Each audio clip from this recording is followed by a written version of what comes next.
professor at the Department of Architecture Science, and I'm a member of the department lecture series committee, and I will be sort of host of this event. Now I will call upon Amy Desjarlais to open this event. Amy is from the School of Social Work, and she's a First Nations Technical Institute Partnership Program Coordinator.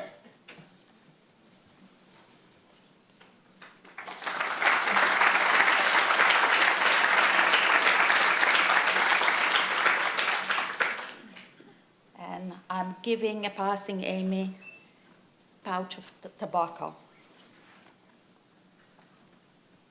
Wenebojo, Ani, Wabishka Gagagi, Jashko Shkishko Quadish Nakas, Wasak Sing and Donjba, Mikdodem, Ojibwe, Bodewad, Riana Shabe and So I'm always very deeply honored when I've been offered our sacred medicine, our tobacco, our prayer medicine to be here and doing these openings. It's also an honor to welcome Douglas, Mr. Cardinal, to Ryerson. I kind of see him as a fellow builder. I'm Beaver Clan, and I see all of his lovely buildings. So I'm not sure what your clan is, but you can be an honorary Beaver Clan tonight. I'll adopt you. So, like I said, it's always an honor to do these and to be offered tobacco to speak some words.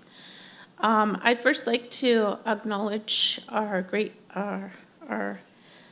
kind mystery, but also our mother, the earth. Though without her, we wouldn't be here. She's our mother because our mothers are nurturing and they are so generous in providing everything that we need. And so I'd like to turn our attention to our mother at this time and just be grateful for all the things that she has given us. We acknowledge the land that we're gathered on, home of many, many of our relatives, the Anishinaabe, the Mississauga, the Huron, the Wendat, the Batoon, and so many other peoples. And so we acknowledge that land because there were people here originally trading and building and living peacefully. And so we like to acknowledge those people, our relatives. And we also like to acknowledge our mother because so many spring from her. The animals and the plants and the waters, the winds. All of those beings have spirit, and they continue to do that which Creator has asked of them to do, nourish life. Those plants have given their lives so that we can eat. Those animals often give their lives so we can eat and have shelter. Those beings always need to be respected because without them, we would cease to be here, So I like to often start in that way by acknowledging our mother, the earth. So unfortunately, I'm unable to stay today, but I am very honored to offer these words as a welcome. Bonjour, Kajamanido. Bonjour, Mishomasak, Nokmasak, Wapnong, Jaunong, Apingishmak, Minwa, Giwedinong, Ayayan. Gichimigwech, Gimishiang, Yosaba Matsuin. Gichimigwech, Gimishiang,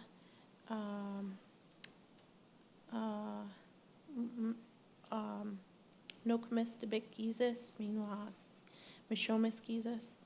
Gichimigwech, Akikwe, Minwa, Noden, Nibe, Matigonks, Minwa Western Yoga. Gichimigwech, Gajamanido,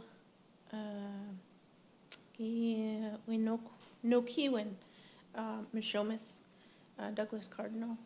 Gichimigwech, Gakina, Kichimigwech. Kichimigwech. Wido Krishnan Jinamayang Guayak Chibamosang. Miigwech. Miigwech. Miigwech. Miigwech. So and what little I know of my language, I acknowledge and give greetings and gratitude and thanks to our great kind mystery, for we have everything that we need, that we would ever need. We are so grateful for those things. We are grateful to our grandmothers and grandfathers, our ancestors. We are grateful to great kind mystery for our grandfather, Douglas Cardinal, and all of his gifts. We are grateful for the earth and all of her gifts of wind and water and air. That note in that wind, you can often see all of those elements. Sky world, we have nungos, we have the wind and the water, the flowing movement of those designs. We are so grateful to Mother Earth for providing those beings and continuing to nourish us. We are so thankful for all of the animals in the four directions, and we're especially thankful for all of you for coming here and giving of yourself, your attention to our grandfather and his work. And so I say miigwech, thank you. Have a great evening.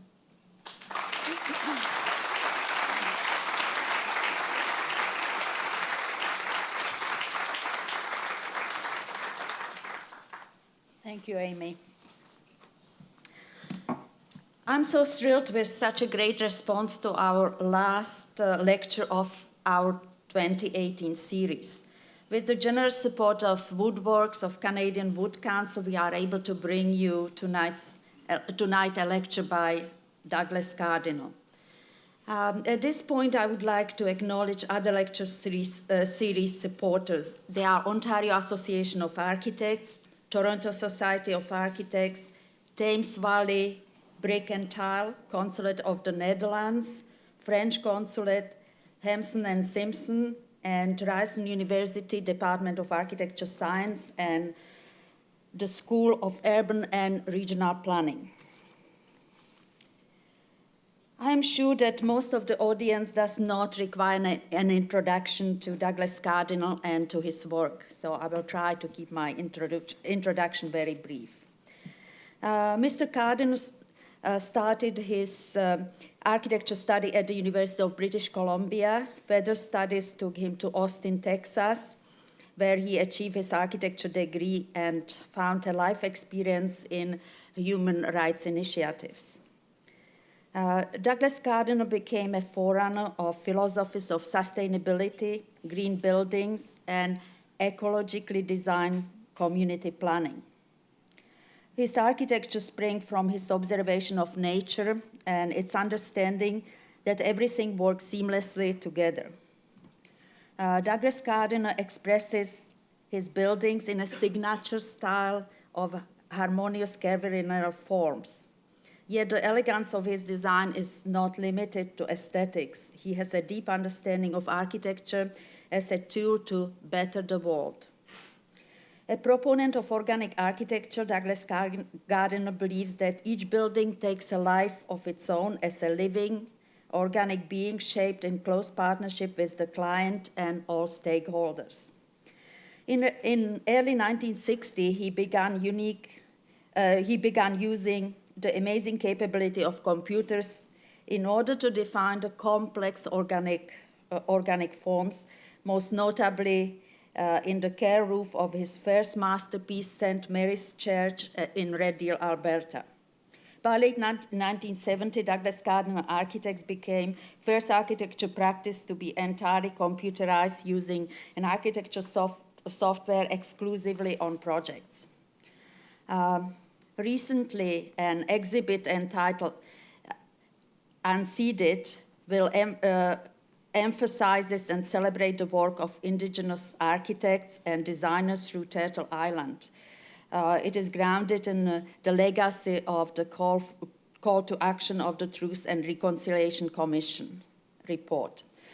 This project was selected for Venice Biennale, Architecture Biennale 2018. He encourages the clients to analyze all aspects of usage of a space by studying the empirical, practical, emotional, and spiritual needs of a building. He believes that it is not the architect that creates the buildings, but clients. It is their vision, their financing, and their social commitments that organically grows a built environment that reflects their projected identity. The architects give shape to and coordinates the intricacies of the client's vision for a building. His work has been widely recognized both nationally and internationally. Out of a very long list of recognition, I will hopefully list the most notable awards. He received a title of an officer of the Order of Canada, an award from United Nations Educational, Scientific, and Cultural Organization for Best Sustainable Village, gold medal for architecture from Canada and Russia. He was declared a World Master of Contemporary Architecture by the International Association of Architects. He has received over 20 honorary doctorates, including 1990 Ryerson Fellowship. That's before my time. He encourages the client to analyze all aspects of usage of a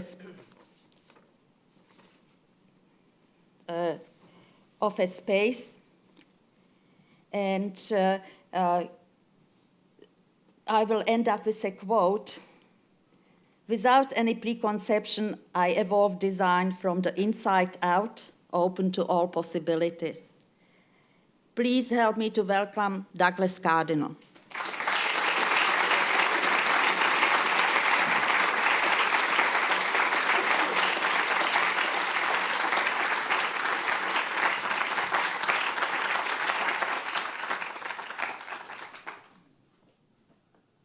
Thank you so much. Wow, you're all here Friday night, my goodness.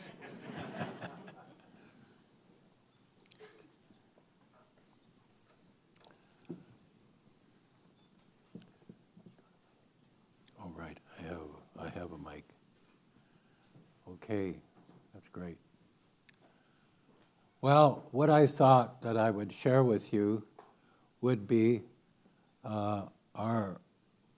I come from a different worldview because after I went to university and was so involved in the whole process of education, when I came back to Alberta, I was asked by the elders and the 52 chiefs of Alberta to take on Pierre Elliott Trudeau's white paper, which was a termination of our Indigenous people at that time. Because Canada's foundation is based on apartheid and genocide, which still is the prevalent course of action of the government of Canada.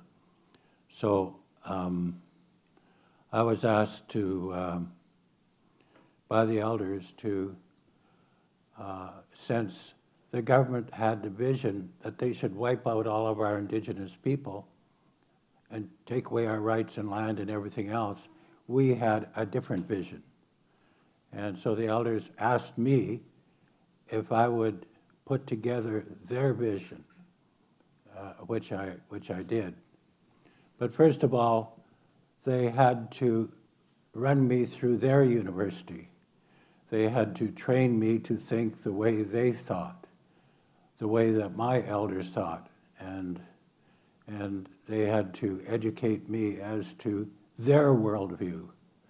Since my worldview was totally colonized, they decided that they had to decolonize me so that I could properly speak on behalf of the community, the Indigenous community, and present their worldview. So I put this chart together to show the difference between our two cultures, and that it's just a tremendous misunderstanding between our two cultures, because we all live in the bubble of our own perceptions. And I wanted to show the government and show people that we just have a different worldview, a totally different worldview. We think differently, and we have different values, and we come from a different foundation in the way we are thinking and being. So I charted these worldviews just to show that we're quite different in the way we think and the way we conduct ourselves, and our whole society is governed and built on a different way of thinking. So I wanted to put down the hierarchical society is based on power and control. It keeps everyone within its structure by fear. It's fear-based. And the individual must find their place in this hierarchy and conform to the structure and the laws that govern it. And those at the top are considered noble, God save the Queen. And it operates by laws created by man. So our worldview, the Indigenous worldview, is centered on individual responsibility, respect, and self-worth. It's based on peace, harmony, love, and contribution. It represented by a circle where each individual is considered noble, and power resides within the individual, and it follows natural law.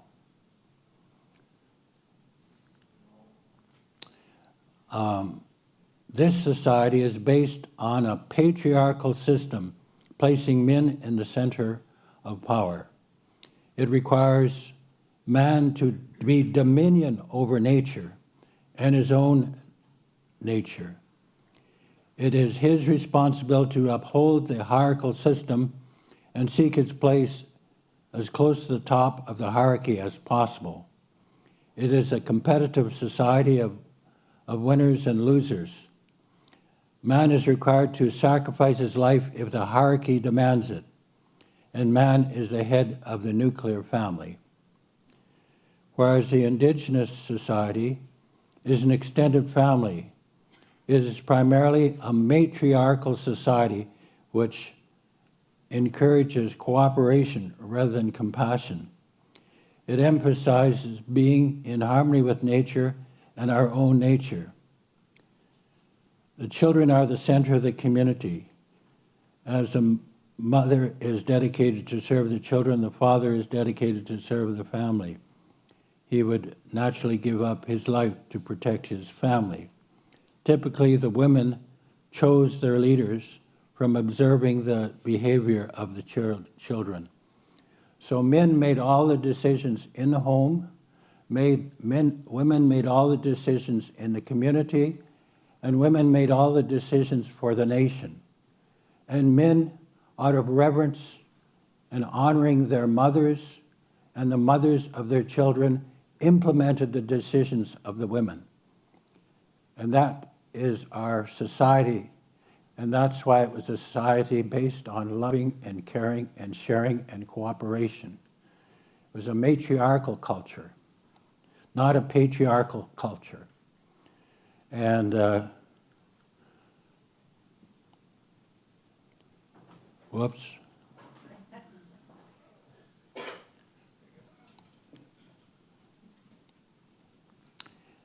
The hierarchical world is one of good and evil.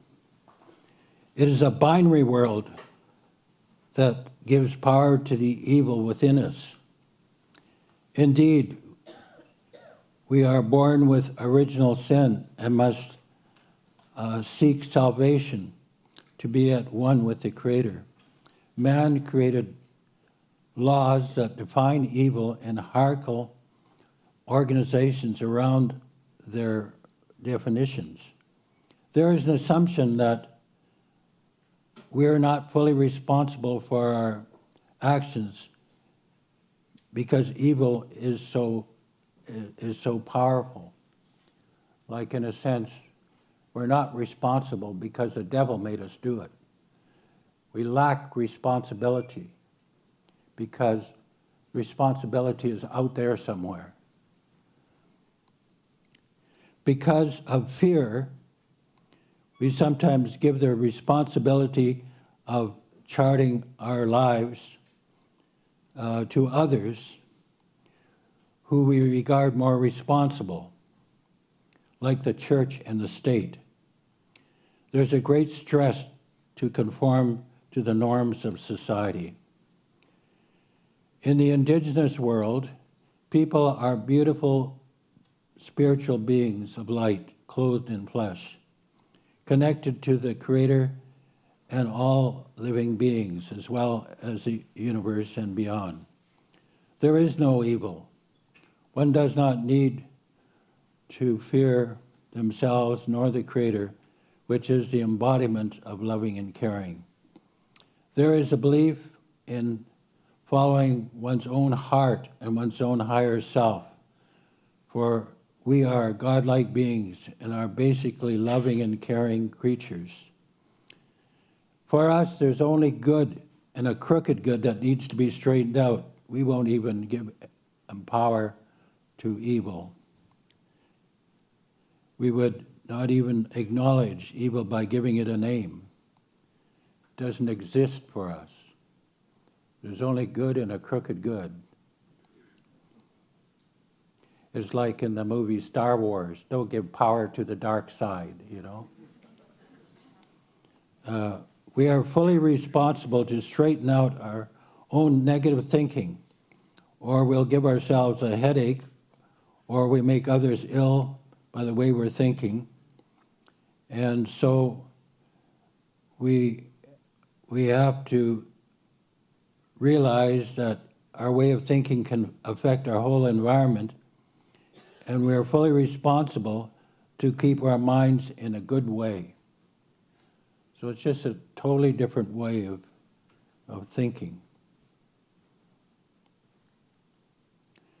In the Indigenous society, you are born complete, and you lack knowledge from, and you seek knowledge from within, and the Creator that guides you.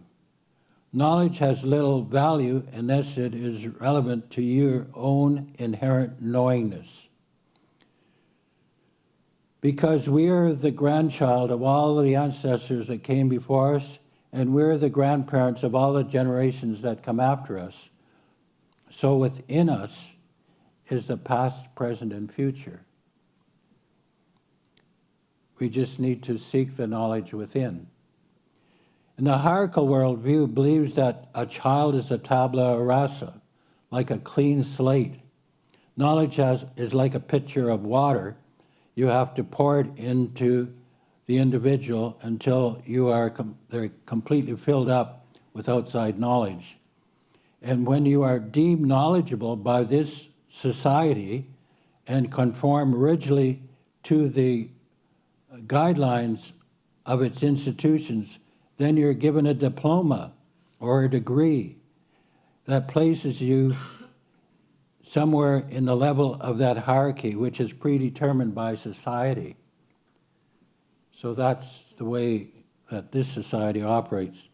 To gain credibility, you seek the knowledge of others, and any contribution you make must be legitimized by those deemed more knowledgeable than you.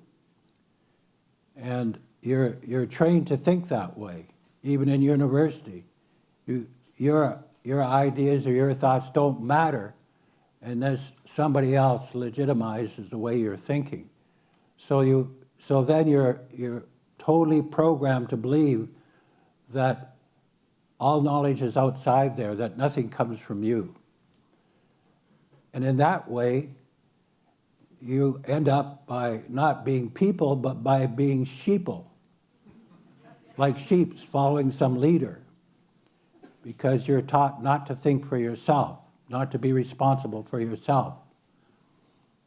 And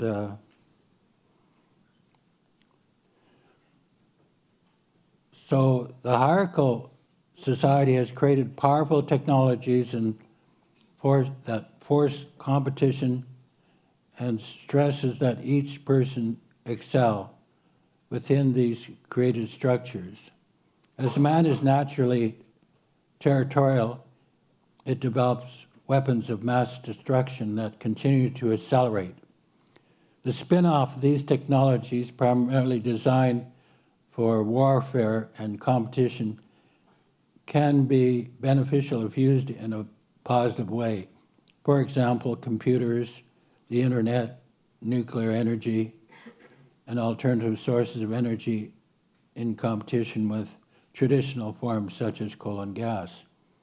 Seeking knowledge and invention can be a powerful tool for a society's livelihood.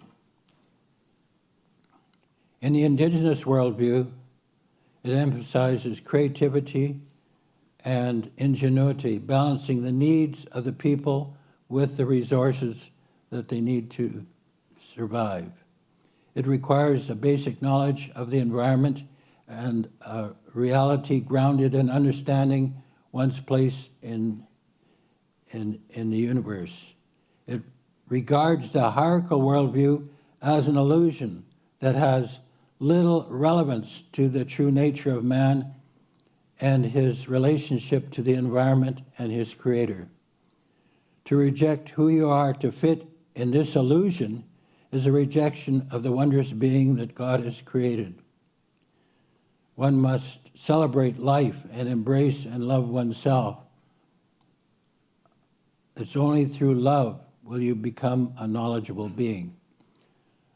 Our society believes that the soft power of love is much greater than the hard power of force. And so that is the whole difference of our culture, is that we're taught to care and to love all life. And we're taught to love all of our life givers, all the creatures, all the animals, the birds, the fish that give us life. We're taught to love them and care for them. And our life givers, the women in our lives, are to be revered and respected and loved. And they have a responsibility to guide us because they are the mothers and the grandmothers of our people. So we're a matriarchal culture, and our Anishinaabe people from the Atlantic to the Rocky Mountains and south, 85 nations, mostly in Canada, are Anishinaabe, and we all have those basic beliefs. So when I was asked by the 52 chiefs of Alberta to put their vision forward and present it to the Pierre Elliott Trudeau and the cabinet, it was met with approval and support. And so ultimately, he put Indigenous rights in the competition, in the Constitution. And so that's how I met Pierre Elliott Trudeau. And he ended up by selecting me to do the National Museum in Ottawa. And so we worked together on that project, because he felt those values should be the basis of the National Museum. So, so it's important that I believe that our people stand up for their culture and continue to try to educate people that there's,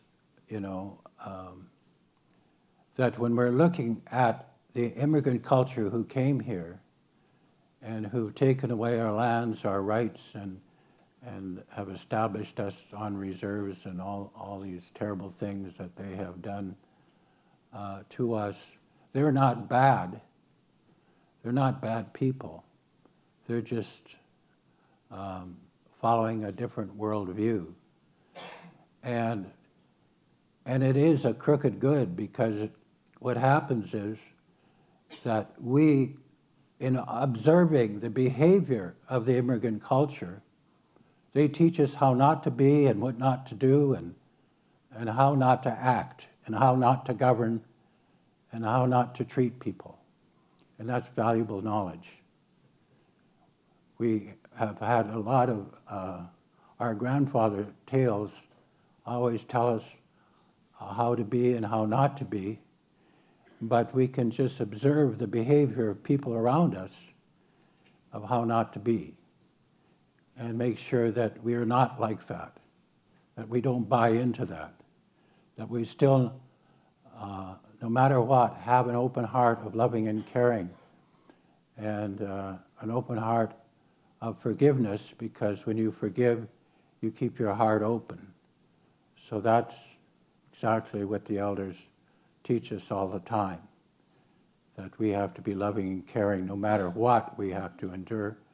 We have to be loving and caring, because we can't change ourselves to be anything other, or else we're not following our ancestors. So that is the vision that we have. Now, applying that to my profession is extremely difficult at times, because and many times the architecture profession, the architects, the clients, and the contractors are set up in an adversarial relationship rather than a cooperative relationship of caring for each other. It's a competitive relationship where architects and clients don't necessarily work that well together and respect each other. And even less respect for architecture I've seen, and architects, since I started this profession. More and more, you know, it's a challenge to be respected as architects and planners. And usually you find in a city that the true architects of our city are developers that don't necessarily respect the architectural professions. So it's quite wonderful when you find a developer that does. And it's really beautiful to work with clients that respect our profession and our talents. So I have the wonderful opportunity of having some amazing clients. But again, just to show you how we would plan our lands, how we plan, not the way you all plan, but the way we plan, is a different way of looking at Mother Earth. So go back to our basic philosophy and values, because I feel that we should start with our ideals, our values, before, ideals before ideas. What the heck are we doing, We should question ourselves, live in the question. Why are we doing this? What are we doing? So, since all life is connected, we follow the natural law of basic forces of nature: earth, air, fire, water. We're an intrinsic part of all life on this planet, no matter how insignificant it may appear to us. See that little creature on the flower? In Cree, Manitou is the Great Spirit, the Creator. That little creature is Manitousis. It's like everything is interconnected. Even the microbes in our gut. If it wasn't for them, we wouldn't even be able to survive. Everything is interconnected. And so that little creature on that plant is connected to us in some way. Everything is in balance and everything is connected. When we surrender to our higher self, we can connect ourselves to our life force. This force is connected to the life force of every living being on this planet, as well as the earth itself and the universe beyond.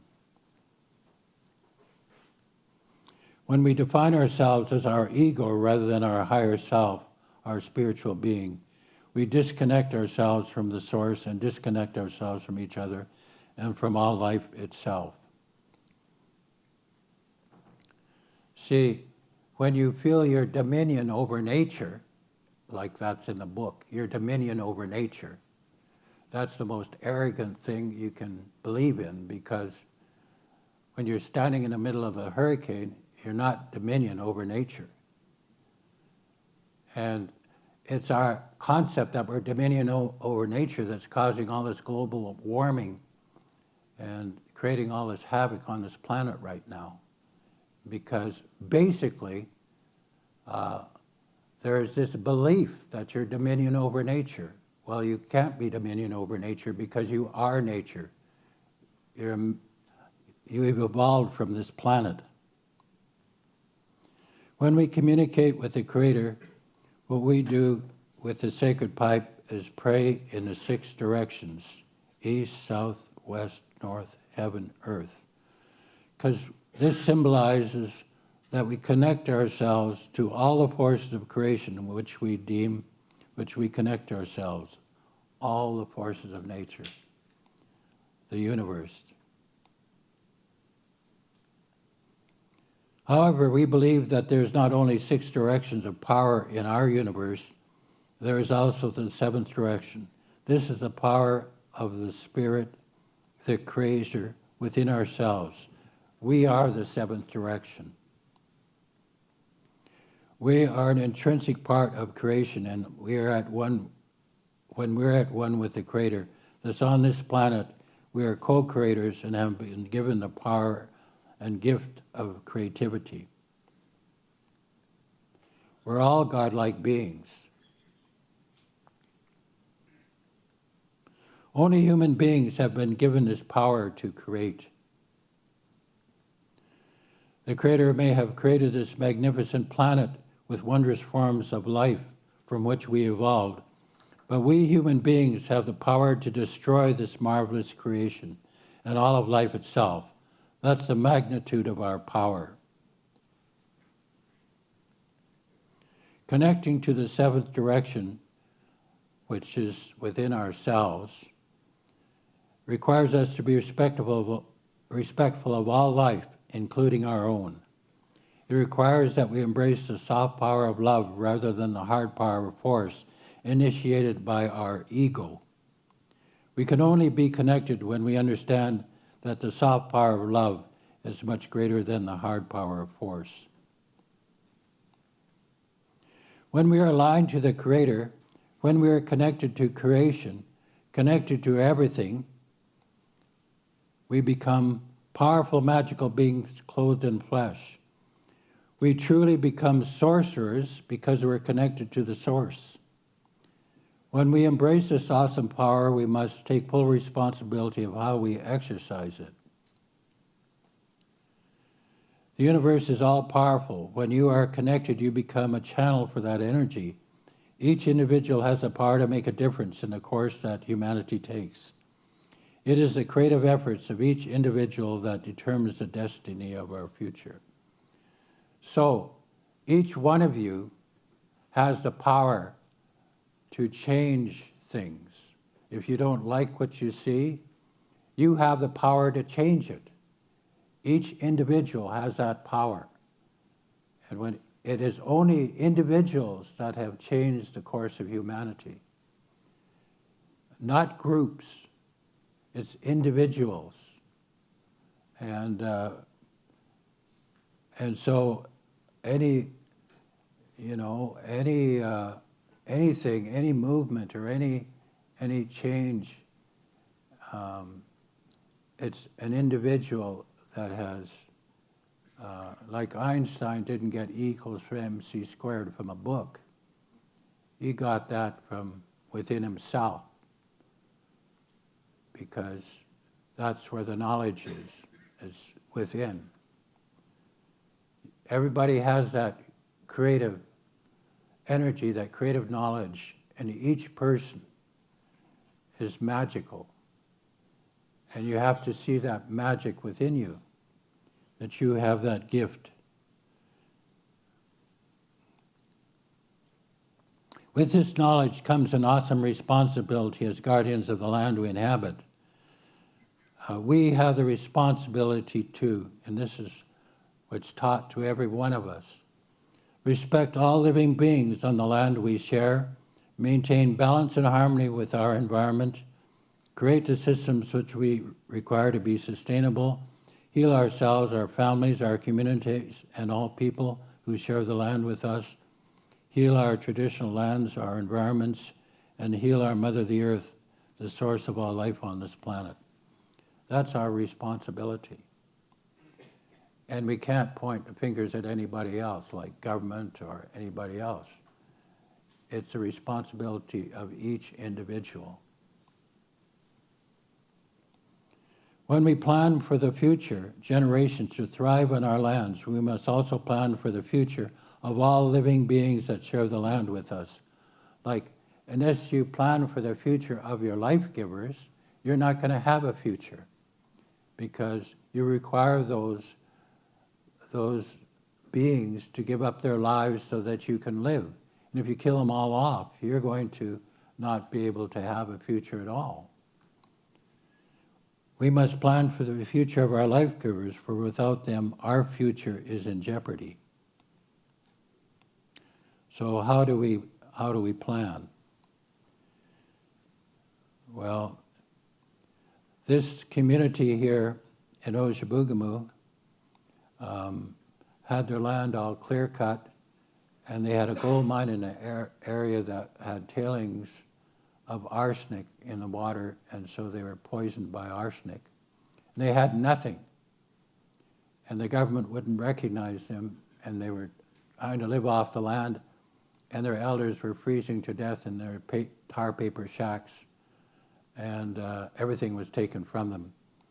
So after I finished the museum in Ottawa, I got a call from them if I would help the community. So when I came there, they had made a shaptuan, a traditional house in the earth and out of the wood in the area, a kind of house that they were living in for thousands of years, and then they decided that we would have a vision of the future for their people. And so they all got together and they spoke from their hearts about the future of their people, the future of their children, and the vision they had for their future. So the young chief and I were responsible to carry out the vision of the community.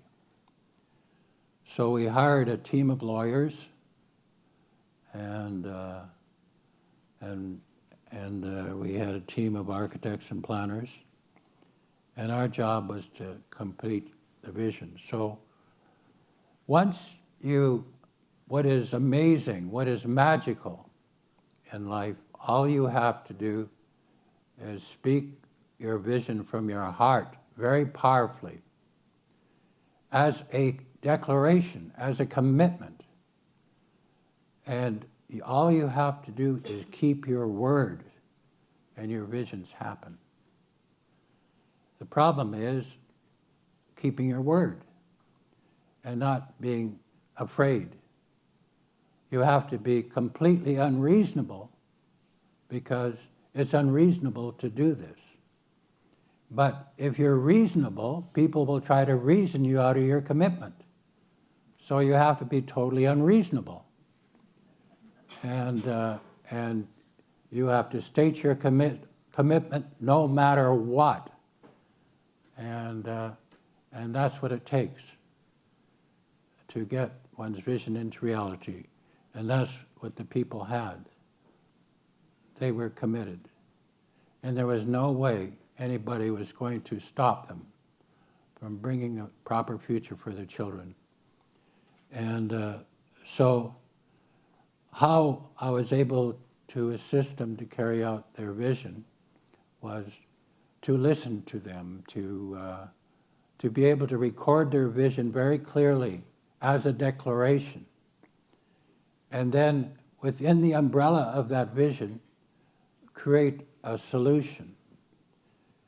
But then I came back to the people and I said, okay, here's my design and my solution to your vision. But what do I know about the James Bay Cree? Like, I'm this architect from Alberta, educated in Texas. You know, I know nothing about the James Bay Cree.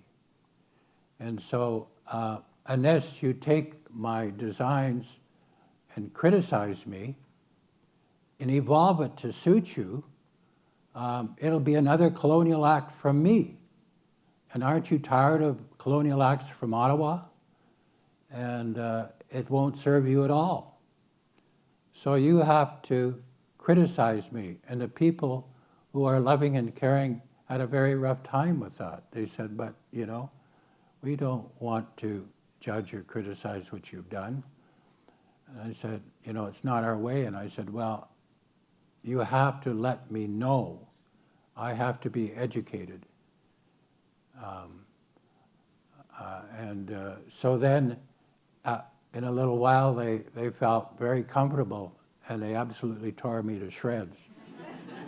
So I did a list of all the things they told me. I went back to the office, tore up all the designs, and started from scratch again with a whole bunch of new knowledge that I got from them. And then I came back to the community and presented this, and they were waiting for me now, all 500 of them. And everybody was there, and they went over all the drawings, models, and everything. And they sat down and they told me everything that didn't work and everything that I have to change. And I did that again. And I kept doing that back and forth. But it was the eighth time that I came to the community that I presented everything on the wall. And the people looked at it very carefully and sat down, total silence. So the chief said to me, well, Doug, you finally got it. And the people stood up and said, yeah, that's our community. And they built it and won a United Nations award as a village of the future. So that's what happens when you have people taking the responsibility and speaking for themselves. And now what they have done is they have determined the sovereign rights. They act as a nation. They have their own businesses and their own economy. And they don't need anything from the government of Canada. They're contributing. They're a power force in the area. They're a strong economic power center. And Quebec hasn't fallen, and Canada hasn't fallen because of it. Actually, everybody's better off for the fact of giving the people the freedom to make their own decisions and their own choices and determine their own destiny. So that's a good model that this community has developed. I'm working, I just come back from Wamingji, which is further north than Oshiboogamoo, and I'm going to work with them. They want to build a new hotel, spa, and conference area and everything else. And they are totally organized. They have their own governance. They have their own economy. They have their own resources, their own contractors, everything. They're totally self-sufficient. And I was flown there by Air Quebec. They have their own airlines. So that is where they're coming from. And I think that every Indigenous community should follow that model. But in talking to Indian Affairs, they tell me that's the community that got away from them. So that's where the government is at. But it will change, because we will make that change. And I'm sure that everybody, every Canadian citizen wants that to happen, because you have no dignity to be part of a country that practices apartheid and genocide. And so you're going to change that for your own dignity as Canadian citizens. So there's the community of Ojibugamu. And it has a central boiler that takes the sawdust from the mills and provides hot water and hot water heat to every community, to every building in the community. So they don't have to pay a lot of money for oil to heat their houses. So this is the community they built. Also, the people, yeah, that's my client there, standing there. So we also built the Cree Cultural Center for them. For all the James Bay Cree, they wanted it in their community of Ojibugamu. So in this Cree Cultural Center, they're bringing back their language and their teachings, because that's the solid base. For me, I believe that the teachings of the elders are not the teachings of the past. The teachings of the elders are the teachings of the future, because unless we comply to that way of thinking, we human beings are not going to have any future on this planet. So we have to change our thinking. As the dominant cultures, the Western cultures, have to change their thinking to think more like the Indigenous people who have a connection with the land, or else we're all in serious trouble.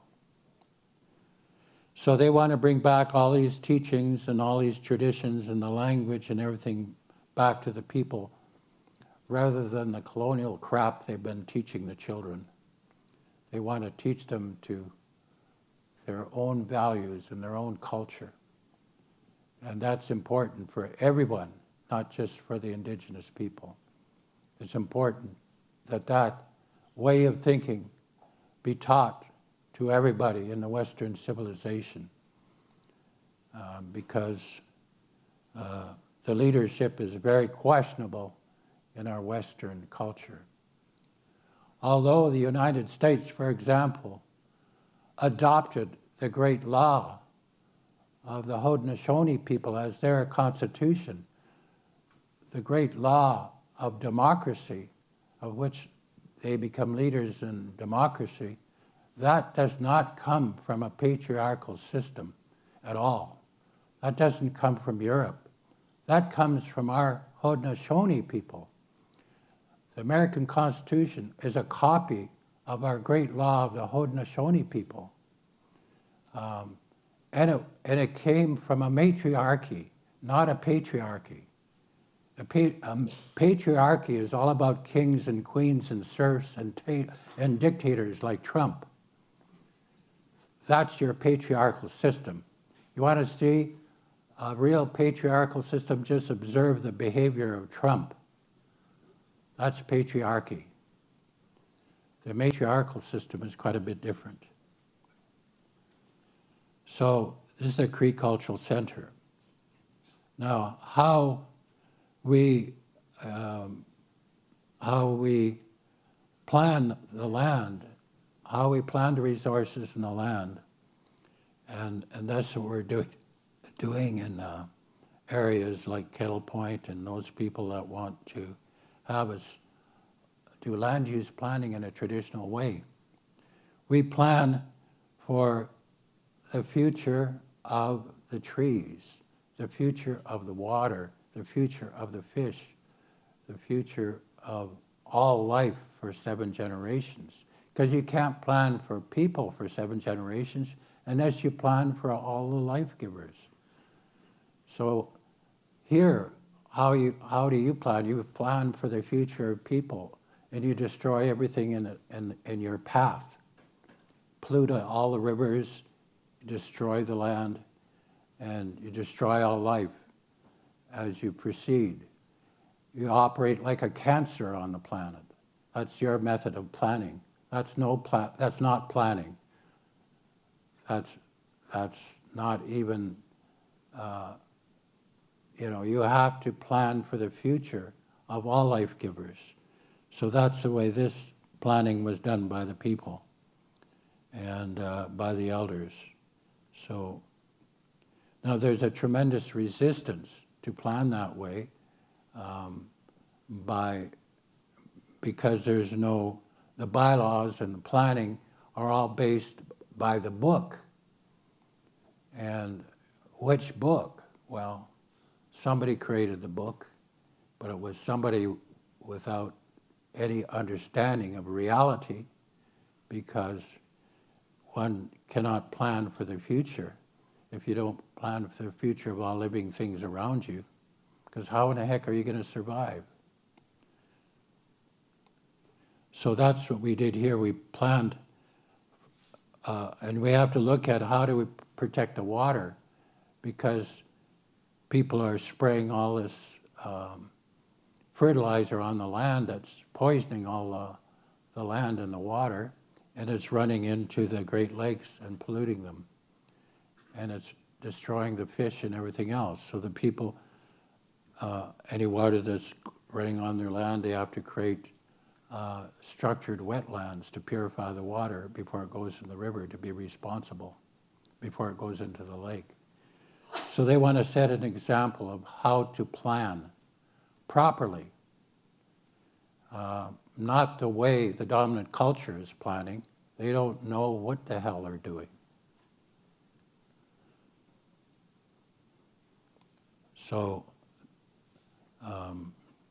it's just taking different values and how you plan for the future.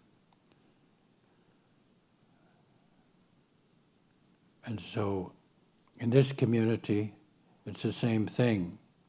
In Kamloops area, we were asked to do planning, and we showed the same process of how we layer all the information of planning.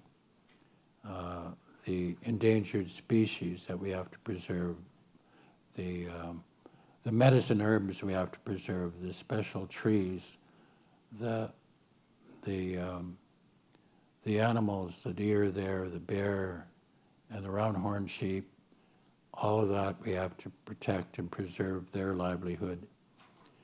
And then we plan how people can fit, so man and nature can work together. We plan for man and nature together. See? That's the way of planning for the future. And it's our indigenous way. That's how we planned for thousands of years. That's why when people came here in ships, this land was so plentiful and beautiful, and you could drink the water out of the rivers and everything else, because that's how we planned. And some of our northern communities still have this planning model. I've had a real good experience by being really taught by some of the northern isolated communities of how they plan their resources. It's amazing. That's a real university to go to, is to go to university with people that have lived here thousands of years. They know how to plan for the future. They know what works and what doesn't work, because they know the land. And the land here is much more fragile than the European land, because in Europe the mountains are going this way, and they're horizontal to the planet. And the mountains here in North America are this way, so the cold can come right down from the Arctic, go down. And so we have a tremendous variety of temperatures, so much more than Europe. So it's very important that we plan properly because the land is much more tenuous. And so we have to follow a different way of planning. And here, instead of running all the water drainage into storm sewage and dump the water into rivers to destroy the salmon, we're running the water on the land to create green areas and vitalize the land, and then pond it in wetlands to purify the water before it gets into the river. So we're responsible in what we're doing. And then the elders said, well, don't plan the communities in the way they do it. They plan it all around the sewage systems. So you're planning the whole community around people's anuses instead of around people's hearts. And so, so make sure you plan it in a way that for the families, and maybe this part of your anatomy, use your head. And so we got to a stage and we planned it using cul-de-sacs so that we could connect all the drainage from the housing and the roads and everything, and connect all the drainage patterns to have them irrigate a park in the center, and to separate the vehicular and pedestrian, so that, because it's horse country, so the kids could take their ponies to school without ever crossing a road. So that's how we planned the whole community in this cul-de-sac arrangement. But the women came in and said, okay, you guys, so far so good, but you have got it wrong when it comes to the layout of the houses, because you're still putting them, separating them in this manner so that the males can control each family. And this it's too patriarchal for us, because when you separate the women so that you can control them better, you separate the children from each family. And children are social beings, and they're driving us crazy in our houses because they want to interact with other children. So we want you to plan it totally differently. And so this is the way we want you to plan it. Put the children at the center, the mothers around them, and the traffic on the outside. Put the mothers between the traffic and the child. And we want cluster development. And so that, and the single mother said, we want to be part of this because we want our children to be brought up in this environment. And the elders said, we want to be part of this so that we can transfer the language and the culture to the children, and because we want to be a part of this. So they wanted this kind of cluster development in the layout. And so this is so then we put together a house design to fit within this. And what they wanted to do was design a house that had a proper envelope so that we could not blow away all the energy in improperly designed envelopes for the house. So, so that's what we've been working on.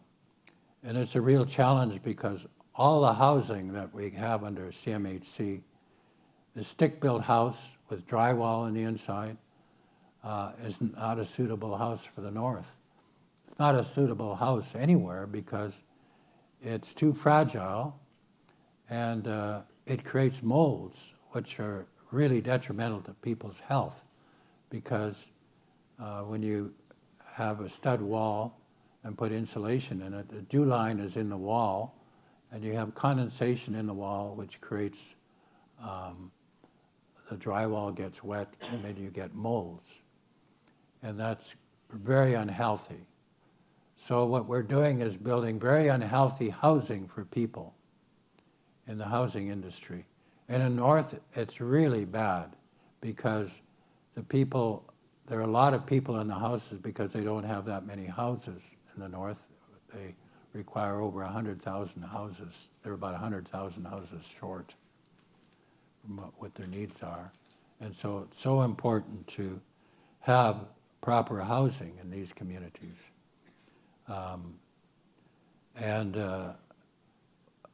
They want a house that's durable and long-lasting, and it's a healthy house to raise children rather than an unhealthy house. And they want a house that will be able to be passed on to their children. And we don't have that. These houses that are being built hardly last 10 years up north before they fall apart. And the whole housing industry needs to be revamped, because to take wood and put it into little pieces and sticks and put it together so it burns really good, and then put it between two plastic layers so it can rot really good, doesn't make any sense. So, and there are fire traps. Up north, there's dozens of houses that burn down, over, 100, 200 houses a year that burn down because they're fire traps. Because the windows all steam up from the humidity, and they all get frozen shut, and people can't get out of these houses, and they're trapped in these fire traps. So how do you deal with housing to make it more healthy? And that's what I've been concentrating on. I have a lot of, large projects that I'm working on, but for me, the important house that I've been working on a lot, the important project is a small house. So after working on this, we finally got a house that will work for the northern community. And a two-story house with more like a two-story living room area. And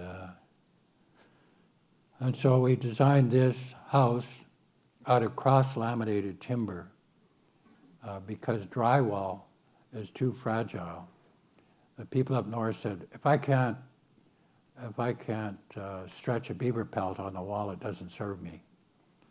And because our houses are designed to be used, they shouldn't be fragile and fall apart and drywall breaks down and whatever. So we felt, so that they said, we want a house that's durable and strong, and we want a house to last for at least, so we could pass it off to our children when we're through. And so I went to Europe and looked at what they were doing. My wife's mother's house is 500 years old. It's masonry.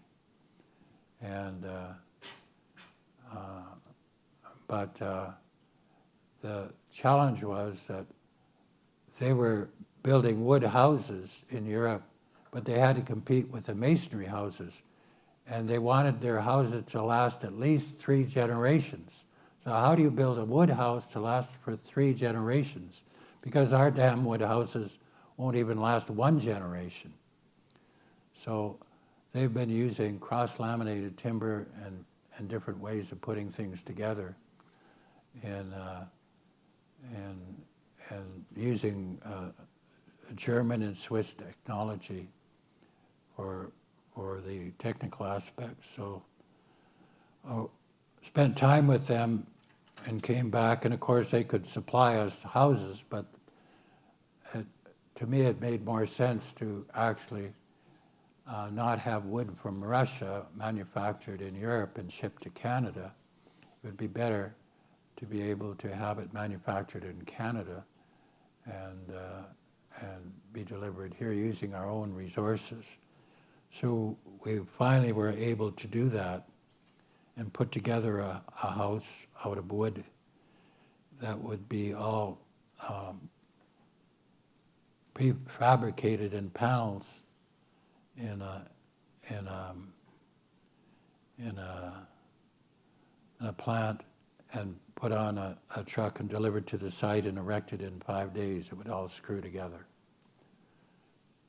So we put together this house, and we have the first one being built in New Brunswick in Elsipogtog, which is a community I worked with many years ago, and they would like this house. But it couldn't go through Indian Affairs. They wouldn't have anything to do with it. So they decided to finance it through their fishing themselves because they wanted to have a proper working model. Now, this house, the way it's designed, it has no condensation in the walls. The insulation is on the outside of the structure, like the museum, because I couldn't design the museum to have condensation in the building. So what you do is you take the structure and then you wrap it with a vapor barrier and you put the insulation on the outside, and the dew line is on the outside of the wall. So if there's any condensation or water, it drains out of the wall. So I use the same technology as the museum to be able to, for the house, and use German technology for the windows so that they operate almost like fridge doors. They're just so strong, and they seal, but you can open them right out. In case of fire, you can move right out. And also, it's heavy timber construction. It has a better fire rating than steel, heavy timber, because it chars and then creates insulation, and it doesn't burn through very, unless it takes a while to do that. By then the people are out of the house. And so we put together this house, and it's 80% close to net zero. In other words, we did an analysis of the heating costs, and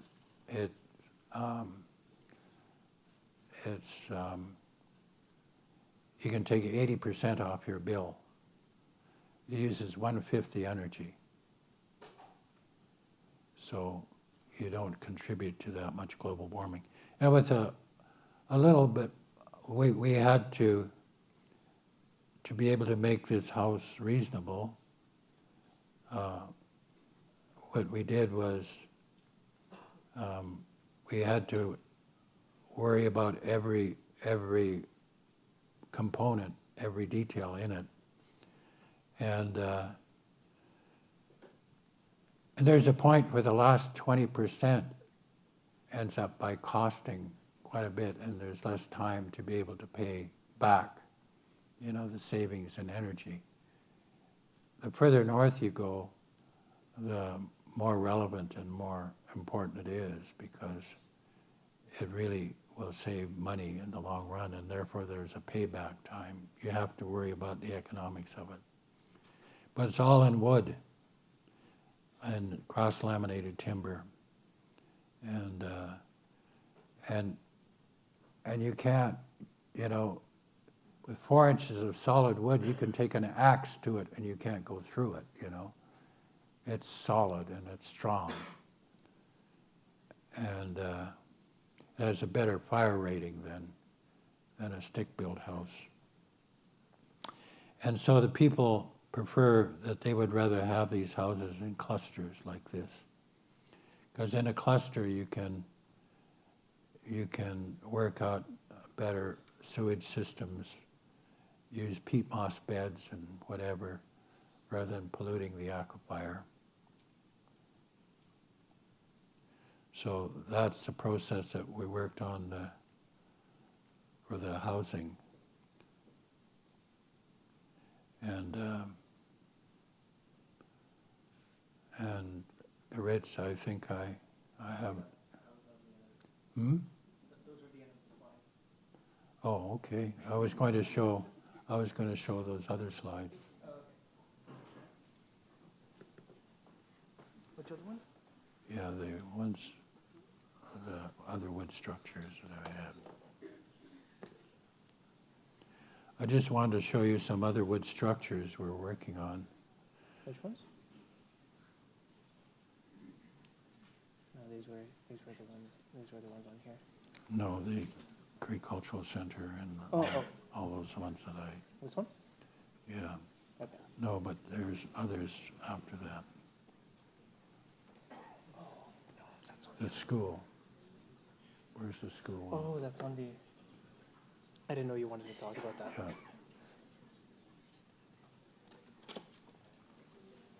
Just a second. In the last while, because I've done a lot of masonry buildings, and I love working with stone and masonry, I really feel that there's tremendous value in building out of wood because we're all surrounded by wood and you capture carbon when you work with wood. It manufactures itself naturally because it grows, and it produces. So what we did, I'll start from scratch. Yeah. So anyway, what we did is we designed a school up north out of wood, cross-laminated timber, because we had to build it in an isolated area, and it had to be on budget because Indian Affairs was trying to have an excuse to have the Indians get removed from that area because it was a beautiful area on the waterway, and they felt that was too good for Indians. They wanted to be taken over by the white folks, and so they wanted to remove them from that area. And the last thing they wanted to do was give them a school, because that would mean that there would be, they'd be established. They were busing the children out to the local community, which of course was trying to colonize them into French-speaking Quebecois, of which the people, yeah. Okay, don't change my slides. I'm back where I am. So I'll change them. Yeah. So anyway, so what we did was we had to be on budget, on schedule, because we couldn't give those guys any excuse. So we worked with Nordique, and they did the first, I didn't show the Cree Cultural Center, my son, but we did that all out of wood, and with Nordique for the Cree Cultural Center. And the people wanted this school to be out of wood because they loved the feeling of wood, and they liked to have their children in a wood building, and they wanted it to be a healthy wood building because their last school was closed down because of molds.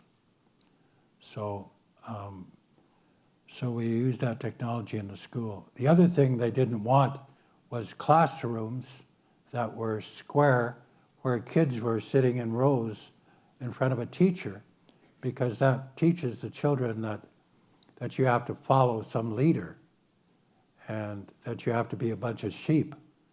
So they wanted the children to be taught in a circle where everybody is noble, everybody's equal, including the teacher. So they wanted all the classrooms to be shaped to be eight-sided. And so we designed it that way, but so what we did was we put everything on Revit so that all the components of the building would be all dimensioned on the computer, and that it could be manufactured, where all the components of the school could be manufactured in panels, so that it could be all shipped to that isolated community and erected. But we had to coordinate everything on the computer, and some of my engineers were not in Revit, and so we had to do all our engineering drawings in Revit, because we had to coordinate all these openings in these big wood panels, like for ducts and everything. So we had to totally build it all on the computer, virtually, to exact dimensions, which we did on the computer. And then we modeled it. We have software that can tell us, you know, the lighting, and can put in lighting, it can put in daylight, you know. You say, what is the sunlight going to be like coming in at, you know, December or whatever, and it will do that. The computers now are quite marvelous, and the software we have, quite marvelous. So we put it all on the computer so that people could see and judge whether it will work for them or not, and the teachers were involved. Everybody was involved in the process. And you can see the extent of the drawings, every bit, the sprinkler lines, everything, all we put in. And everything is there. Because it was far north with Ojiboogamoo, you know, it was a challenge trying to coordinate. You have a wood building, and then you have to put a whole bunch of spaghetti over it, like sprinkler lines and conduit and everything that you can't run in the solid wood structure. You have to figure out how you're going to do this, and so you don't ruin the wood structure. So you have to coordinate everything like this. So my team totally drew every part of it to exact dimensions so that they could, in the plant, just cut everything exactly to the right sizes.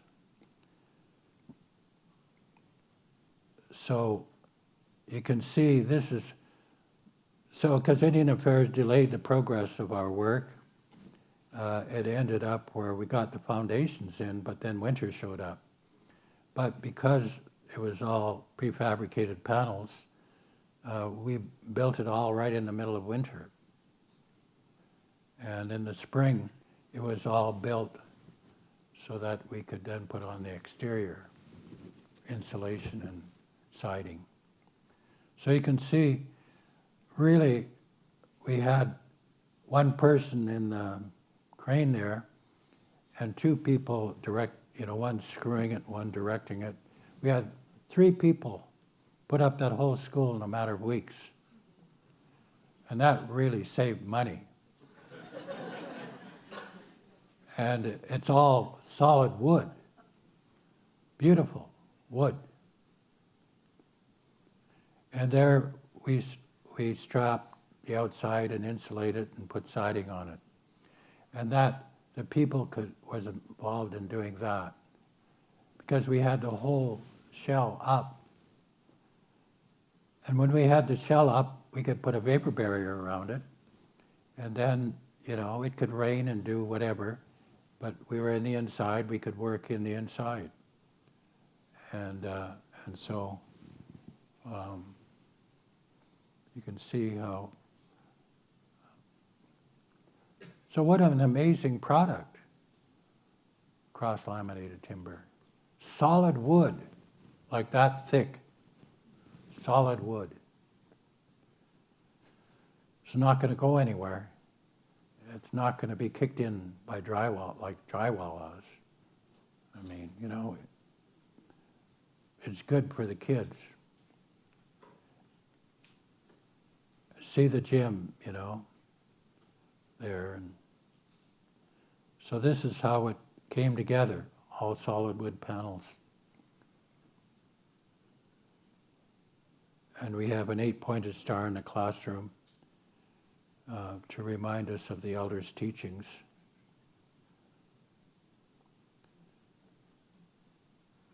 And so that's the basis that got us into then taking that technology and start developing the house with it, because it worked so well for the school. So we're in love with wood. I was in love with stone before, but stone is, not too many clients can afford stone. I love stone, but I think that wood is a way of bringing a beautiful, healthy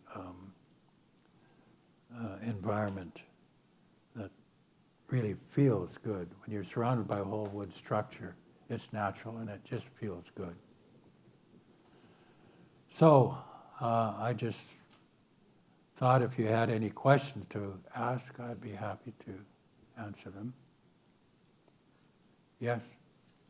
So if you compare the cost of a stick-built house and your cross-laminated timber houses, you're talking about the payback after so many years with the one-fifth heating and everything. What sort of cost differences between We were able to build that house.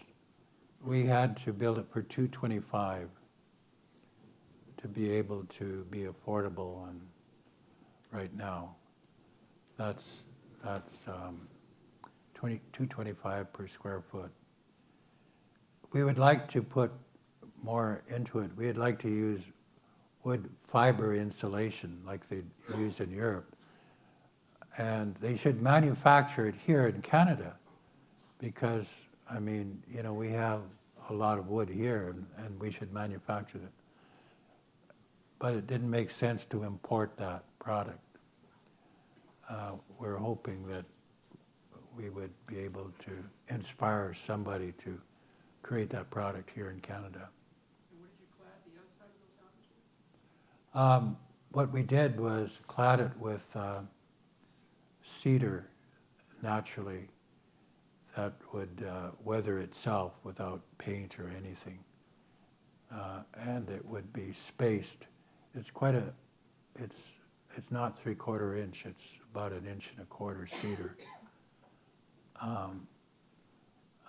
Open so that it can breathe. And I think you have that feeling of wood and using wood in the way it should be used. Not trying to be dominion over wood, you know. Treating wood to be dominion over you, you know, or at least have a partnership with it. Care for it, you know. Yes? Yes? Do you have an example of a community maybe that you worked with at the beginning where the community was embedded in traditional teachings and the impact, like how that's impacted the community over time? Well, it was difficult because we had a preacher in the area trying to convert people back to, and was doing his best to undermine what we were doing.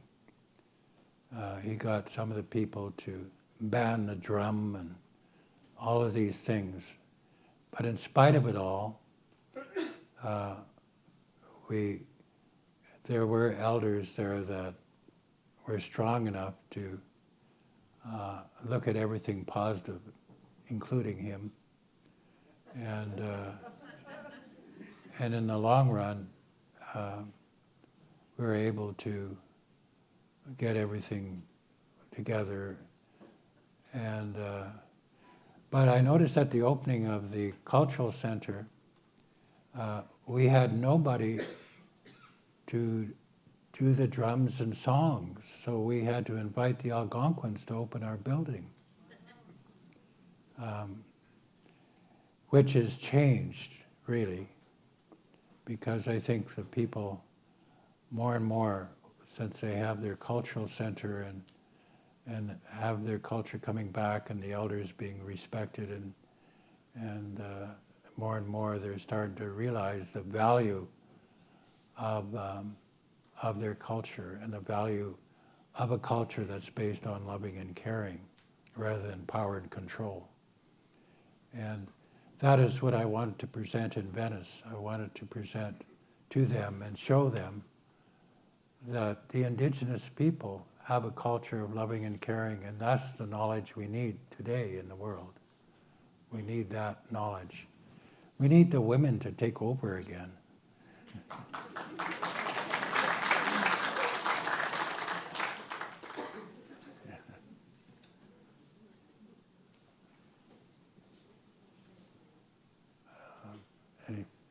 Yes? A lot of green building initiatives come under criticism because they take, sometimes even directly from like what you were talking about with First Nations planning principles and stuff like that, without giving acknowledgement. I was wondering what your view on stuff like LEED and the Canadian Green Building Council was. And I didn't quite get your question again.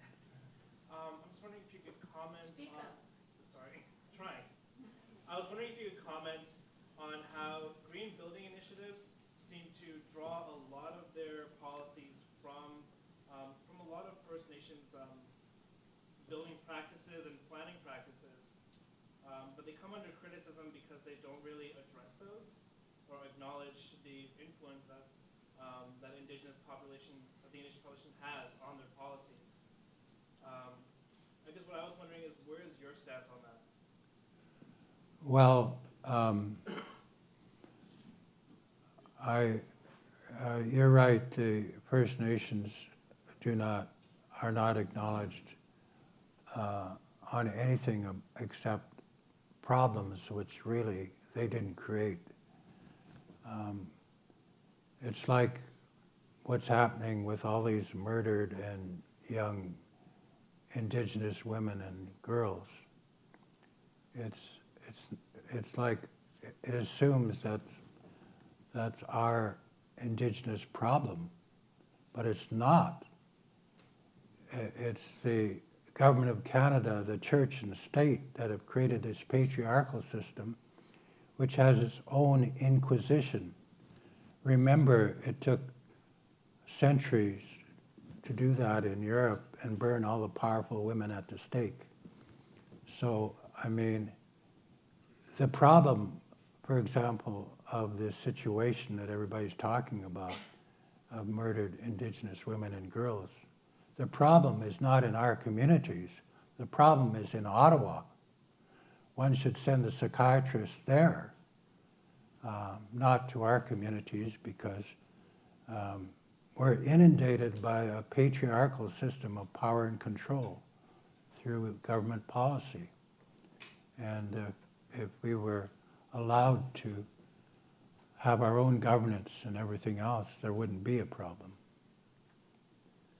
And you're right, we can't be given any credibility as Indigenous people, because how, then they couldn't rationalize their acts of apartheid and genocide. Because how can you learn from inferior people? You don't want to learn from inferior people because you validate them. And they don't want First Nations to be validated. And so that's been my experience. However, I believe things are changing slowly. The more education, more communication, the more understanding that we have between us, the better. It's all about education and understanding each other. And the last question? Anyone has got any question? I'm curious about in your house, you had in the diagram showing the community in a circular form, with the community at the heart of the heart as a play area and the mothers and the children in the center. And then you went and designed a house that's a rectangle. And I'm wondering, did you try and throw out a design of a house in a circular form? I do have 8-sided houses and whatever. I was just, Does it work with these cross-laminated timber as well? yes, I actually have one. Actually, it's built in China, in northern China. And they've taken everything and just built it. But that's a model in northern China. Because they said, this is like our houses. This is what we want. And I'm working with the indigenous people of China too, which is really interesting. They're very much the same as our culture. But when I was trying to find that spot where I could afford this house for our First Nations and work within the budget of the people in Elsie Pugtug, who are financing it through their fishing because they want a proper model in their community. I'm finding a tremendous resistance, though, from the building industry and from government agencies, because there's a vested interest in same old, same old. Everybody's making money on same old, same old. And it's so hard for people to change because everybody's got money in their pockets in the old system. And so it's a challenge, but we're going to make it happen anyway. Yeah.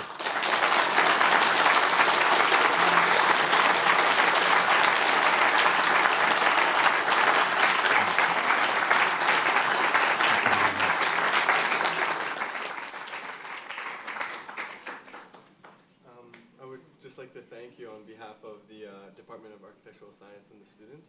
It was very great to have listened and experienced your worldview and seen how your architecture responds to that. And this is a magazine of some of the students' works. Oh, the Future fantastic. Fund magazine, so we'd like to give Thank that you to very much. Thank you. Thank you.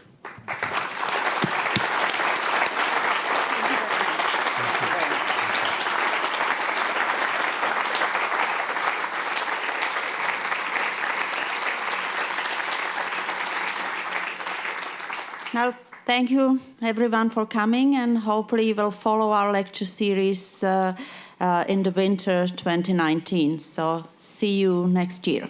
Bye.